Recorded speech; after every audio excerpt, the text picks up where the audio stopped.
안녕하십니까. 2020년 9월 5일 9월의 첫 안식일 아침 방송을 통하여 교과 해설 시간에 동참하시는 우리 모든 성도님들을 예수님의 이름으로 환영합니다. 지난 한 주간 건강하시고 평안하셨습니까? 매번 말씀드리지만 잊지 않고 방송을 통한 이 교과 해설 시간에 동참해 주신 여러분 진심으로 감사드립니다. 어제 굉장히 더웠고 오늘은 더 더울 거라고 그러죠. 그리고 내일과 모레 레이버데이 이 롱 위켄에는 굉장히 더울 거라고 합니다. 그렇게 예보가 되어 있습니다. 한낮 뜨거운 시간에는 야외 활동을 삼가하시고 또 물을 수시로 흡수 섭취하셔서 디하이드레이션 탈수를 피하시고 그래서 이 폭염을 건강하게 잘 넘어가실 수 있게 되기를 간절히 바랍니다. 오늘은 제10과 흥겹게 동참하는 방법이라고 하는 제목의 교과를 함께 살펴볼 텐데요. 다 함께 머리 숙여 잠시 기도드리도록 하겠습니다. 하늘에 계신 저희들의 아버지 하나님, 이제 하나님의 말씀을 펼치겠습니다. 선교에 관하여 특별히 어떻게 하면 우리가 정말 즐거운 마음으로 흥겹게 이 선교 사역에 동참할 수 있을 것인가? 또 그 구체적인 방법들을 이 교제를 통해 저희가 살필 텐데 성령님을 통해 우리 모두에게 지혜와 또 큰 깨달음 주시기를 저희가 간절히 원하오니 친히 우리에게 말씀하여 주시옵소서. 예수님의 이름으로 간절히 기원하옵나이다. 아멘. 벌써 10과라는 게 정말 믿어지지 않고 또 너무나 벌써 아쉽습니다. 저희가 공부하고 있는 제3기의 총 주제는 하나님의 선교에 참여하는 기쁨, 즉 선교에 관한 주제의 내용을 저희가 이번 한 기 동안 다루고 있는데요. 어렸을 때 이 생각 나는 이야기 하나를 또 잠시 나누면서 시작하고자 합니다. 제가 어렸을 때 손꼽아 기다리던 늘 기다리던 고대하던 이벤트 중에 하나는 5일에 한 번씩 열리는 읍내에 있는 장터에 나가서 그 장구경을 하는 거였습니다. 가끔 아버지가 저를 데리고 그 장에 나가시면은 그 장에서 이것저것 구경하는 게 참 그렇게 시간도 잘 가고 재미있었던 것 같습니다. 그런데 제가 지금도 잊지 못하는 것이 개들이 새끼를 낳으면 대개 뭐 한두 마리 놓는 경우도 있지만 보통 뭐 대여섯 마리, 10마리까지 이렇게 한꺼번에 낳지 않습니까? 그러면 가정에서 그렇게 낳아서 키운 강아지들을 시골에서 각 가정마다 이렇게 큰 볏짚을 엮어서 만든 그 바구니 안에 강아지들을 뭐 7, 8마리를 같이 넣어놓고 앉아서 그 시골 할머니들이, 할아버지들이 파는 겁니다. 그런데 너무 희한한 것이 한 배에서 나서 함께 자란 그 강아지들이 한 바구니에서 새 주인을 만나서 팔려가기를 기다리고 있는데 한 놈은 5,000원이라고 그러고 또 한 놈은 5만 원이라고 그러는 거예요. 그래서 어떻게 같은 강아지가 이렇게 가격이 틀린가 물어봤더니 숫강아지는 새끼를 못 놓으니까 5,000원, 근데 암강아지는 크면 이제 새끼를 낳을 수 있으니까 5만 원. 무려 자그마치 10배 가격 차이가 나게 그렇게 장바닥에서 흥정이 되어 팔려나가는 모습을 제가 보고 아주 인상 깊게 그 장면을 지금도 기억하게 되었습니다. 근데 강아지뿐만이 아니죠. 염소도 그렇고 소도 그렇고 그렇게 10배까지는 차이가 나지 않지만 reproduction, 생식 기능이 있어서 또 그 다음 세대를 낳을 수 있는 이 동물들은 값어치를 더 쳐주고 비싸게 거래가 되는 것이 보통 있는 일입니다. 남자와 여자를 과학적으로 분석을 해서 기계로 프로덕트, 물건으로 따진다고 하면은 이 남자보다 여자가 3배 더 비싸고 3배 더 파트가 들어가고 3배 더 정교하고 비싼 그런 생명체, 유기체라고 과학자들이 말하는 것을 제가 들은 기억이 있습니다. 그만큼 reproduction, 재생산을 하고 이 세대에서 끝나는 것이 아니고 다음 세대가 주어진다는 것은 그만큼 중요한 일이라는 것을 우리가 알 수 있는데요. 저희가 공부하고 있는 제3기의 주제, 이 선교라는 것은 한마디로 정의를 하자면 reproduction입니다. 그렇죠? 우리로 이 신앙, 재림 신앙과 새천사 기별이 끝나는 것이 아니고 다음 세대까지 연결되고 또 알지 못하는 많은 사람들에게 전파되어 계속 증식되어 나가야 한다라고 하는 사명, 그것이 바로 선교 아닙니까? 그렇게도 중요한 이 주제를 이번 기회 처음부터 또 이 마지막까지, 얼마 남지 않은 이 기회 마지막까지 방송을 통해서 온라인으로만 우리가 공부를 하게 된다는 것이 저는 너무나 아쉽습니다. 이 주제에 대해서 우리가 페이스 투 페이스, 얼굴을 같이 보며 공부하고 느낀 것을 나누고 앞으로 어떻게 하면 좋을까, 이것에 대해서 같이 계획을 세울 수 있다면 얼마나 좋을까요? 하지만 아쉽게도 이번 기회 우리가 이렇게 방송을 통해서만, 특별히 또 제가 이렇게 드리는 해설의 내용을 일방적으로만 여러분들이 받으신다는 것이 너무나 아쉽습니다. 여러분의 생각이 어떠하신지, 그리고 또 함께 우리가 세울 수 있는 그 계획들이 어떻게 이루어져 나갈지 너무나 아쉽습니다만, 분명히 우리에게 또 이 선교라고 하는 주제에 관해서 함께 의논할 수 있는 좋은 기회가 주어지게 될 것이라고 믿습니다. 흥겹게 동참하는 방법이 제 10과의 제목인데요. 제목이 이제 압축적으로 표현되느라고 흥겹게 동참하는 방법이라고만 표현을 했는데, 도대체 어디에 무엇을 위해 우리가 동참, 그것도 또 흥겹게 동참한다는 말일까? 결론부터 말씀을 드리자면은, 흥겹게 동참하는 방법, 이번 10과는 소그룹, 스몰 그룹에 관하여 우리에게 말하고 있습니다. 어떻게 하면 우리가 리프로덕션, 이 교회가 날이 갈수록 배가 되고 또 차고 넘쳐서 구원받을 사람들로 이 교회가 꽉 차게 될 것인가에 관하여 우리가 늘 고민을 하는데, 바로 이 스몰 그룹, 소그룹이라고 하는 사역을 통하여 하나님께서 우리에게 축복을 주실 수 있다라는 내용을 이제 우리가 살피게 될 것입니다. 기억제로 말씀, 마태복음 9장 37절로 38절. 이에 제자들에게 이르시되 추수할 것은 많되 일꾼이 적으니 그러므로 추수하는 주인에게 청하여 추수할 일꾼을 보내주소서 하라 하시니. 마태복음 이 9장 37절, 38절의 말씀이 굉장히 와닿습니다. 얼마 전에 지난 8월에 세미나리를 졸업한 한 학생, 청년이 지난주에 저희 집에서 2박 3일 함께 머물고 시간을 보내고 또 이제 새롭게 일할 곳으로 떠나갔는데요. 그 청년을 통해서도 이야기를 듣고 또 제 10년 전, 12년 전에 세미나리에서의 경험에서도 그렇고, 정말 이 마태복음 9장의 말씀은 바로 이 시대를 정확하게 묘사한 말씀이 아닌가라는 생각이 듭니다. 대개 제가 그 앤드루스 세미나리에서 공부를 할 때 한 클래스가 적은 적도 있고 좀 많은 경우도 있지만 대개 에버리지 한 30명 정도라고 잡을 수 있는데요.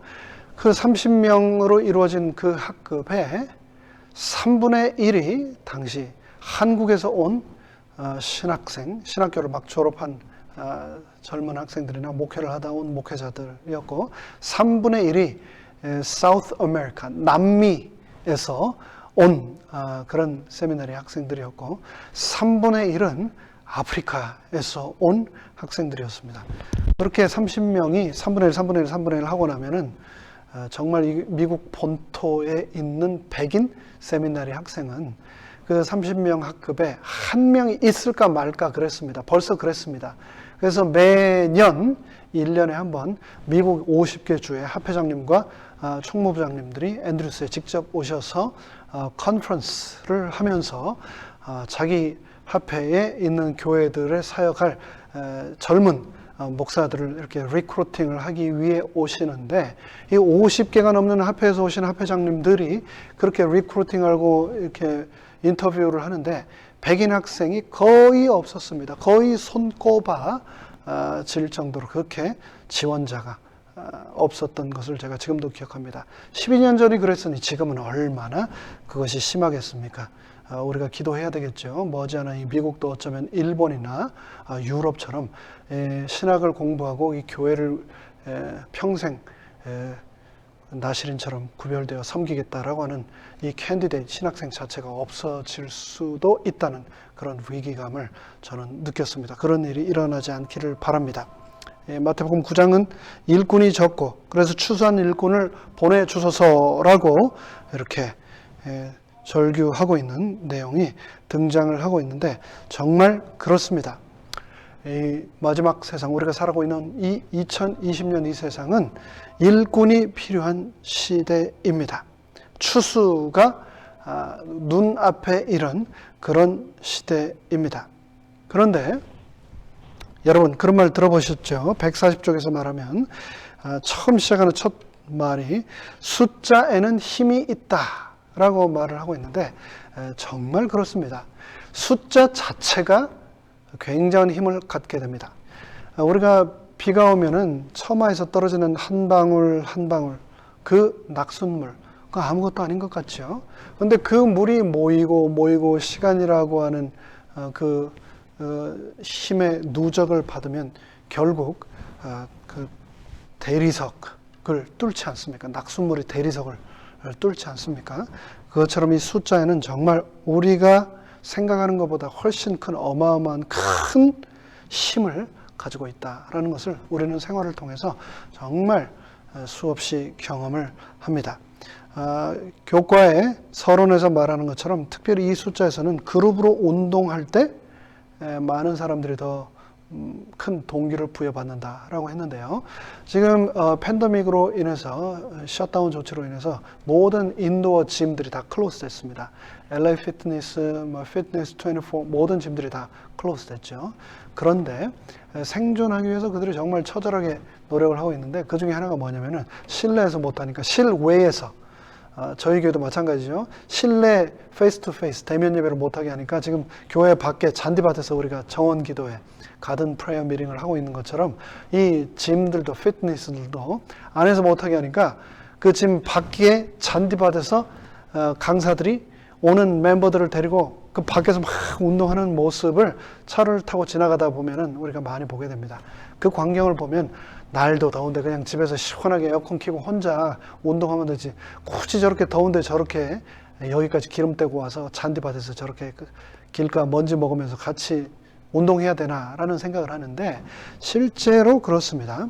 혼자 운동할 때보다 같이 운동하면 옆에 사람이 운동하는 것을 보고 그 사람의 근육을 보고 그 사람이 땀을 흘리는 것을 보고 그 사람이 가지고 있는 근육을 보면 나도 운동을 해서 저렇게 돼야 되겠다라고 하는 모티베이션이 되고 훨씬 많은 동기가 부여되어서 큰 효과를 얻는다. 그것은 우리가 어렵지 않게 짐작할 수 있는 내용입니다. 그뿐만이 아니죠. 지금 야구 경기, 농구 경기, 모든 골프 경기를 포함해서 관객이 없어진 프로 스포츠들이 방송을 통해서 계속 중계가 되고 있습니다. 선수들이 절감을 하겠죠. 우리 성도님들이 아무도 안 계신 빈 교회에서 혼자 설교하는 저나 관객석이 텅 비어있는 구장에서 혼자 야구를 하거나 텅 빈 잔디밭에서 골프를 치는 이 선수들도 똑같이 절감할 겁니다. 함께 하는 그런 모임을 통하여 얻게 되는 시너지, 힘이라는 것이 얼마나 중요한 것인가라는 것을 저도 느끼고 그들 모두도 느낄 것입니다. 우리는 사회적인 존재이고 사회적인 지원 체제 속에서 훨씬 잘 자라고 성장하고 강해집니다. 근데 영적인 문제에서는 훨씬 더 그것이 두드러지게 되는데요. 우리가 혼자 신앙을 하는 것보다는 교회라고 하는 신앙 공동체 안에서 신앙을 하는 것이 훨씬 우리에게 큰 영적인 유익을 가져다 줍니다. 어떤 분들은 교회 가면은 성경대로 안 사는 사람들, 또 영적으로 미성숙한 사람들 때문에 오히려 상처받고 너무 신앙하기가 힘들다. 그래서 나는 그냥 혼자 기도하고 혼자 성경 말씀 읽는 것이 도리어 더 좋다라고 하는 분들이 계십니다만 그것은 정말 단편적인 것만을 보시고 경험했기 때문입니다. 교회라고 하는 공동체를 통해서 우리는 영적으로 더 성장할 수 있습니다. 신앙적으로 우리가 위기가 오고 약해질 때 함께한 성도들이 우리를 영적으로 고무시켜주고 다시 일으켜 세워줄 수 있습니다. 그렇기 때문에 우리 그리스도의 십자가 이후에 이 땅에 교회라고 하는 공동체가 세워지게 된 것이죠. 그런데 이 교회를 통하여 우리가 서로 믿음을 고취시키고 또 소망을 더욱 키워나갈 수 있도록 특별히 우리에게 고안된 최고의 제도 중에 하나가 바로 오늘 10과에서 우리에게 제시해주고 있는 소그룹이라고 하는 제도입니다. 소그룹을 통하여 이 땅에 일어났던 사역들 그리고 또 축복들을 살펴보고 앞으로 이 팬데믹 시대에 우리는 어떻게 이것을 우리의 현실과 가정과 교회에 적용하여 교회를 성장해 나갈 것인가를 살펴보도록 하겠습니다. 첫째 날 8월 30일 일요일 소지부터 살펴보겠습니다. 제목이 소그룹 하나님의 발상으로 되어 있습니다. 그렇습니다. 이 소그룹이라고 하는 이 제도는 그 누구도 아닌 하나님께서 우리에게 주신 발상이라는 것을 기억해야 하겠습니다. 하나님은 전지전능한 분이심에도 불구하고 결코 홀로 일하지 않는 분이다라고 성경은 기록하고 있습니다. 태초에 하나님이 천지를 창조하실 때도 아버지 하나님 혼자 하지 않으시고 삼위의 하나님께서 우리가 우리의 형상대로 우리를 닮은 사람을 만들자라고 의논하셨던 것처럼 아버지 하나님, 아들 하나님, 성령 하나님이 함께 의논하셔서 이 지구를 창조하시고 인류를, 아담과 하와를 창조하셨던 것을 우리는 볼 수 있습니다. 그것뿐만이 아닙니다. 죄를 지은 인류를 위한 구속의 계획도 삼위의 하나님께서 함께 하셨습니다. 아버지 하나님께서 아담이 범죄하셨을 때 구속의 경륜을 이미 세우셨고, 아들 하나님께서 이 땅에 친히 오셔서 십자가에 돌아가셔서 그 구원을 이루시고, 그 아들 하나님께서 승천하신 후 성령 하나님이 지금 이 순간 우리와 함께 하시며 우리 각자에게 임재하셔서 능력을 주시고 날마다 그분의 음성을 듣고 천국을 향해 제 이름의 소망을 키우며 나아갈 수 있도록 하지 않으셨습니까? 인류의 창조에도 함께 하셨고 타락 후 속량에도 함께 하셨고 지금도 여전히 함께 일하시는 하나님을 통해서 우리는 소그룹이 성서적일 뿐만 아니라 하나님께서 친히 우리에게 주신 발상이다라는 것을 우리는 알 수가 있습니다. 근데 143페이지에 보면 그 소그룹에는 다양한 목적이 있는데 그 중에서 특별히 소그룹에 있어 가장 중요한 목적은 잃어버린 자를 예수님께로 인도하는 것이다 라고 얘기를 하고 있습니다. 너무나 많은 교회에서 정말 열심히 수많은 시간을 들여 준비하고 또 많은 시간과 재정과 노력을 통하여 실천해 나가는 소그룹들이 단순한 친교에만 머물러서 본질적인 목적, 잃어버린 자를 예수님께로 인도하는 그 목적을 소홀히 함으로 궁극적인 베네핏을 놓치는 경우가 얼마나 많습니까?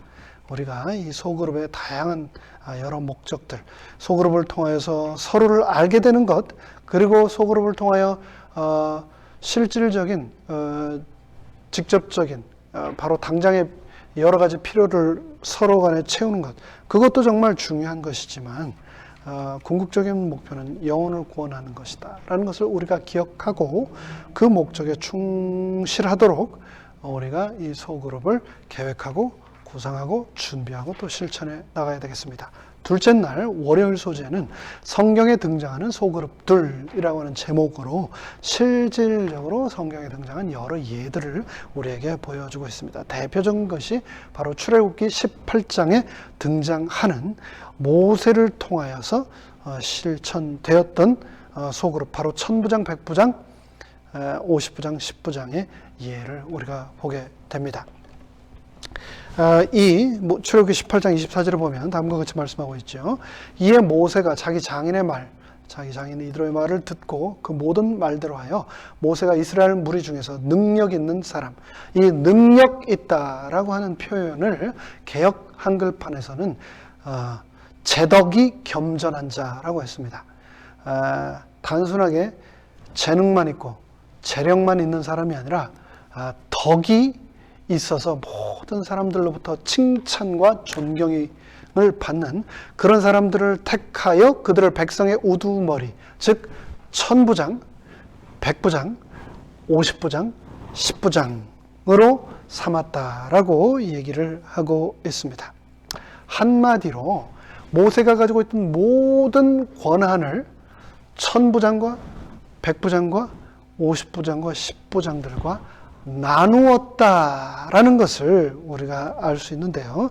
책임을 분배하면 그 책임과 함께 능력도 배가 된다라는 것을 우리가 역사를 통하여 확인할 수 있습니다. 모세가 자신의 모든 권한을 1000부장, 100부장, 50부장, 10부장과 나누었을 때 그의 권한만 나누어 진 것이 아니고 그가 가지고 있는 기회, 특별히 성장의 기회를 그들과 함께 나눔으로 다 함께 성장하는 놀라운 시너지를 얻었다라는 것을 확인할 수 있습니다. 우리가 흔히 인생은 기회라고 말하죠. 기회를 우리가 독점하지 않고 나누는 것은 정말 중요한 겁니다. 특별히 리더들은 이 사실을 꼭 기억해야 하겠습니다. 교과 시간 1시간을 인도하실 때 그 1시간을 리더 혼자 말 다 하시면 절대 안 됩니다.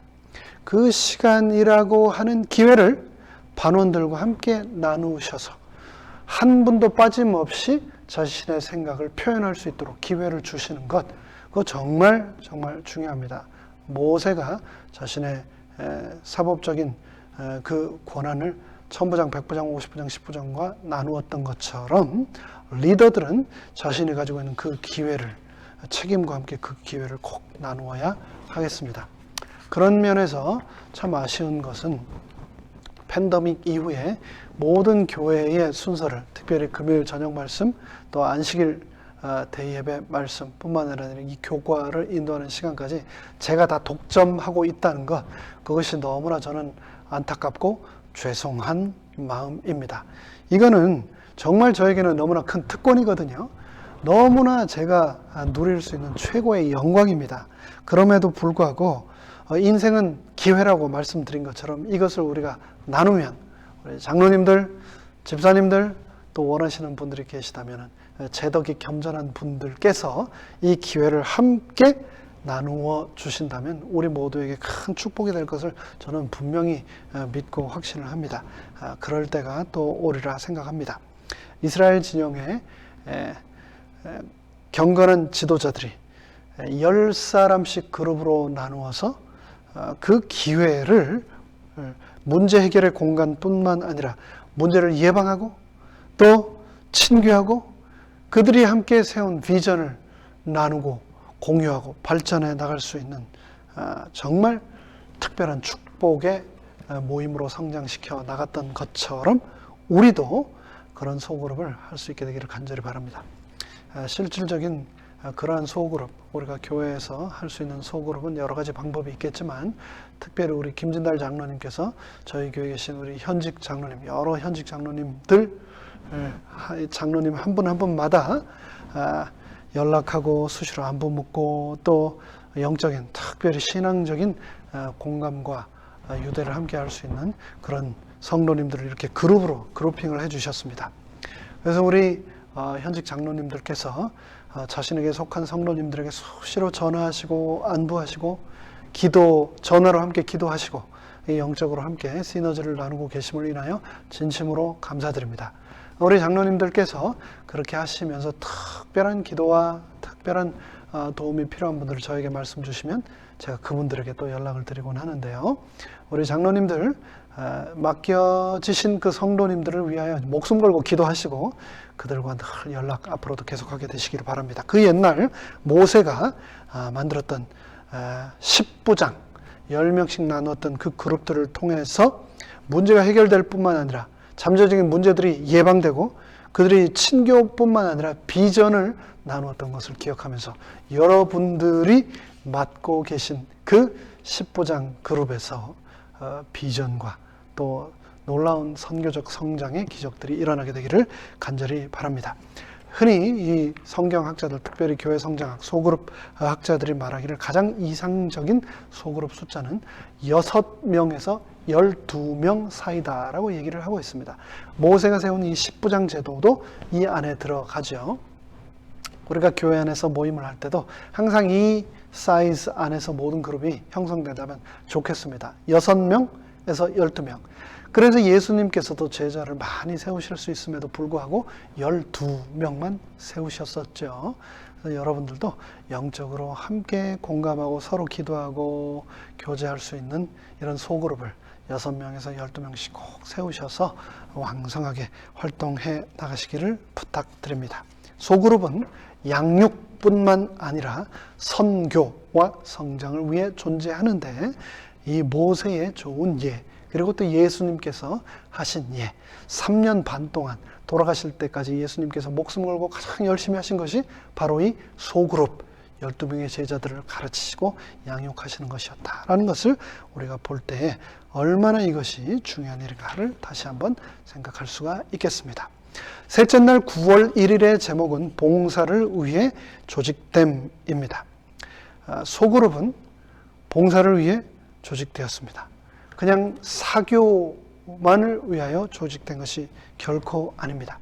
교과 저자가 말하는 것처럼 해부학과 생리학에 보면 이 신체 조직이 각각 다 다르게 구성되어 있지만 하나로 일을 한다라고 했습니다. 그것은 바로 상호간의 복잡한 유기체계에도 불구하고 온전한 신체의 기능 수행을 위한 한 가지 목적을 위해서 이 모든 몸의 지체들이 하나로 유기적으로 협력한다라고 얘기를 하면서 이 선교도 마찬가지다라고 얘기를 하고 있습니다.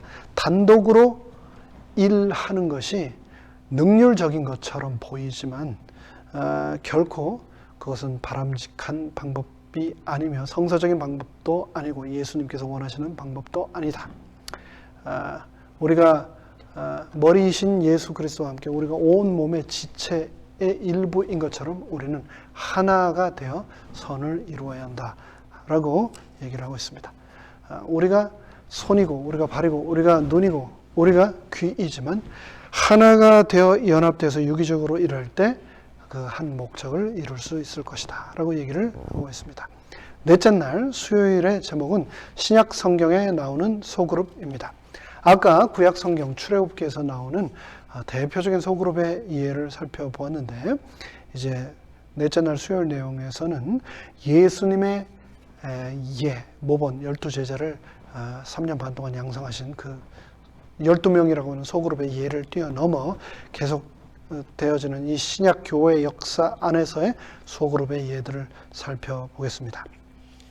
우리가 매 안식일을 살펴보고 있는 사도행전의 역사를 통하여 우리가 확인하게 되는데요. 하루에 3,000명씩 물론 그들이 회개하고 침례받고 죄사함을 얻고 천국 백성의 이름을 더하는 그런 기적을 우리가 살펴보게 되는데요. 신약교회의 그런 급속한 성장의 요인 중에 하나가 바로 이 소그룹이다라고 성경은 말하고 있습니다. 신약교회의 신자들은 정기적으로 가정에서 모였고 그 가정이 바로 소그룹이었습니다. 전 세계에 수많은 교단, 교파가 있고 교회가 있는데 전 세계에 있는 모든 교회 중에 가장 큰 교회가 어디에 있는 어떤 교회인지 여러분 다 아시죠? 바로 한국 서울 여의도에 있는 순복음교회입니다. 지금은 어떤지 모르겠습니다만 한때 그 교회는 세계 단일 교회로서 멤버십, 교적 인원이 80만 명이 넘었습니다. 저희 교회 교적이 약 300여 명 조금 더 되고 있는데 우리 변혜숙 집사님 얼마나 열심히 수고하시면서 그 교적을 정리하고 계신지 모릅니다. 실제 참석하는 인원과 옛날에 교적을 가지고 계셨던 분들이 정리가 되지 않아서 300명 정도로 되어 있는데 사실 그 300명도 굉장한 숫자이지만 여의도 순복음교회 80만 명, 한 교회가, 단일교회가 80만 명이라고 하는 것은 정말 굉장한 숫자입니다. 이 숫자는, 이 기록은 앞으로도 결코 깨지기가 쉽지 않을 것이다 라고 생각되는데요. 그 순복음교회 80만이라고 하는 교회가 바로 소그룹이라고 하는 한 작은 모임에서 시작되었다는 거 여러분 잘 알고 계시죠? 80만도 한 개의 소그룹에서 시작됐다. 그 80만 명이 그 안에 있는 수많은 소그룹에 의해서 지금 현재 운영되고 있고 성장해 나가고 있는 겁니다. 우리가 지금 하우스 오브 워십, 이 예배를 드리는 모든 종교기관들이 인도어 월십 서비스가 중단이 되면서 교회에 모이지 못하고 교회에서 우리가 소그룹을 못하게 됐습니다. 그러면서 우리가 저뿐만 아니라 우리 모두가 정말 절실하게 깨닫게 된 것이 있죠. 그것은 바로 내가 있는 이 가정이 교회이다. 이 가정이라고 하는 소그룹을 정말 열심히 해야 된다라는 것을 우리가 깨닫게 되었습니다. 여러분 혹시 가정 예배, 가족 예배를 어떻게 드리고 계십니까? 아침에 드리는 분들도 계시고 저녁에 드리는 분들도 계시고 조석으로 2번씩 드리는 분들도 계시고 혹 안 드리고 계시는 분들도 계실 겁니다. 하지만 이 가정 예배가 무너지면 80만 명이건 800만, 8천만 명이건 교회는 존재할 수 없다라는 것을 기억하고 그 어느 때보다도 가족 예배, 가정이라고 하는 소그룹의 중요성이 강조되고 있는 이 시대에 우리의 예배를, 우리의 가정 예배를 다시 한번 꼭 되돌아보게 되기를 간절히 바랍니다. 삼겹줄은 끊기지 않는다고 했습니다. 나와 함께한 가족들과 함께 이 소그룹을 충성스럽게 해나가게 되시기를 바랍니다. 5째 날, 마지막 날, 제목은 소그룹의 역동성입니다. 소그룹은 하나님의 교회를 성장시키기 위해 사용하시는 수단입니다. 가정에서 소그룹이 이루어지지 않으면 교회는 결코 생존, 유지될 수 없다라고 얘기를 하고 있습니다. 이제 교과 해설을 마치면서 이야기 하나만 드리겠습니다. 저희가 살고 있는 이 서던 캘리포니아 남가주 지역의 가장 큰 교회 중에 하나를 꼽으라면 비치 지역에 있는 사랑의 교회를 꼽을 수 있을 겁니다. 여러분들이 아시는 많은 분들이, 그리고 또 저도 제가 아는 여러분들이 사랑의 교회를 출석하고 계신데요. 그렇게 가장 어텐던스, 실제적인 출석생, 멤버십이 가장 많은 큰 교회일지라도 그 교회의 가장 근본이 되는 최소 단위가 뭐냐면은 소그룹입니다. 매주 금요일 6명에서 12명 정도 되는 순이라고 하는 모임이 각 가정에서 이루어지는데 거기에서 일주일간 있었던 그들의 삶이 나누어지고 그들의 영적인 목마름과 배고픔이 채워지고 그들이 각 가정마다 돌아가면서 식사하고 자녀들과 그들이 함께 모이는 그 모임을 통하여 사랑의 교회가 계속해서 성장하고 그들의 교제가, 그들의 선교가 앞으로 나아가고 있다라는 것을 제가 보면서 많이 느끼고 또 배우게 되었습니다. 그래서 그 교회 제가 직접 예배도 참석해보고 그 교회 소그룹 리더들의 교육 시간도 제가 참석해보고 그 소그룹에도 참석을 해보았는데요. 소그룹을 통해서 하나님께서 분명히 우리를 축복하고 계시구나라는 것을 제가 확인할 수 있었습니다. 오늘 교과 제목은 흥겹게 동참하는 방법, 소그룹에 관한 내용이었습니다. 우리 몸 담고 있는 각자의 가정이 그 중요한 소그룹의 시작이라는 것을 기억하고 더욱 열심히 가정 예배 충성스럽게 우리 모두 임하게 되기를 바랍니다. 그리고 앞으로 우리가 줌을 통해서 또 SNS를 통해서 그리고 또 우리가 처한 환경에서 가능한 소그룹의 방법들을 앞으로 계속해서 찾아 나가며 이 선교적 도전을 우리가 돌파해 나갈 수 있게 되기를 간절히 바라면서 교과 해설의 시간을 마칩니다. 끝까지 함께 해주셔서 감사합니다.